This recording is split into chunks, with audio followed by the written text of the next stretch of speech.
Many white evangelical Christians believe that the only Christianity worth having is a national Christianity, a Christianity which is carteled to their identity and ego as entitled to dominance and to dominate, which is how we get headlines like this. President Trump signed an executive order creating a Justice Department task force to eradicate what he called anti-Christian bias within the federal government. Hear ye, hear ye. Gather round, the Delulu has gone wild. The task force will work to fully prosecute anti-Christian violence and vandalism in our society. So, like you, I first asked myself, what is anti-Christian? And where was all this protection for the Christians impacted by the Baptist church bombings, unaliving 4 little girls in 1963 by the KKK? Or the Mother Emanuel AME Christian victims and survivors of the mass shooting by Dylan Roof in South Carolina. Why now? It's the Chaplain of the Culture, Yale MDiv, and Black Church Studies scholar. Here we mix faith, culture, and experience, and we make that hoe dance. Now, according to the USA Today, this may have gotten kicked off because the FBI and FBI office described radical traditionalist Catholics as violent extremists and proposed opportunities to infiltrate Catholic churches as a form of threat mitigation. But from what I read, nothing happened. It just got reported that there was possible opportunities. Also, here's a key detail to this story. The EEOC, the Equal Employment Opportunity Commission, redefined workplace protections based on sex to include gender identity. Those scoundrels. Okay, last thing. The Catholic Vote Advocacy Group tracked 318 attacks on churches since overturning of Roe v. Wade, which is mostly graffiti and broken windows. This is the anti-Christian bias that they are referring to. The FBI communication, from what I read, nobody acted on the report. The gender identity inclusion, which doesn't target anyone like at all. And the Catholic group talking about 318 church vandalisms has no dog in this fight when compared to the National Abortion Federation's tally in 2022 of 395 instances of trespassing, 40 assaults, 43 burglaries, 101 cases of vandalism, 200 death threats, 70 hoax bombs, and 20 invasions by protesters, and only one protection law. It seems like it's actually more of the Christians who are attacking the clinics. So if I vandalize the CVS pharmacy as a Christian person because God is the one true healer, am I protected by the anti-Christian bias task force? Because that seems like so much fun.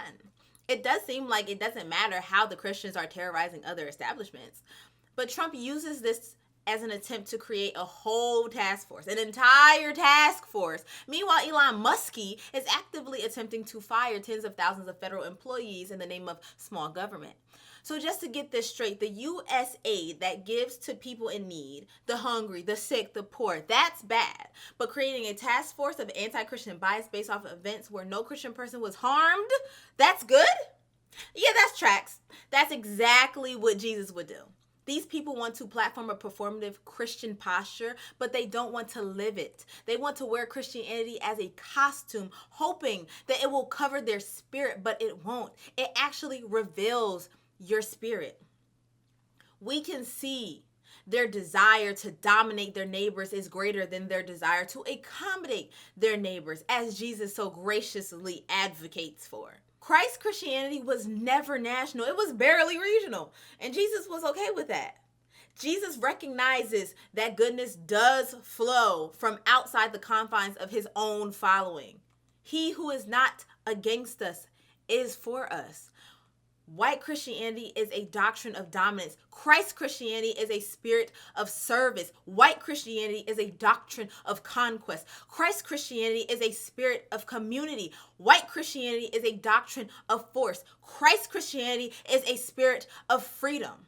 But you have to be looking at the doctrine with the right spirit. If you are cold and manipulative and divisive, that's what you will latch onto. But if you have an ethic of care, an ethic of love, an ethic of peace and joy and harmony, now we cooking with grease, because that is also there, and that is what we will latch onto. Building a whole anti-Christian bias federal task force that is not needed because no one was harmed. Meanwhile, Elon Musk is attempting to fire and greatly diminish the quality of life for federal employees by the tens of thousands is a doctrine of hypocrisy. How are you trimming the fat and adding fat at the same time? That's like going to the gym and shoveling down garlic knots. Now I really want a garlic knot. But wait, Chaplain, those weren't the only factors. A Christian person was harmed. Paulette Harlow was jailed for peacefully praying, and Trump had to pardon her. See, the justice system was weaponized against her. Well, according to news sources, Harlow was arrested in 2020, convicted in 2023 for blocking access to an abortion clinic. It's against the law to block access to reproductive medical attention centers. No matter what your religion is, she could have identified as a spaghetti monster worshiper. She would still have a court date. She was not jailed because she was a Christian. She was jailed because she broke the law. And I still want a garlic knot. It's the Chaplain of the Culture, here to expand ideas and grind your gears. I'm going to eat and talk to you soon. Bye.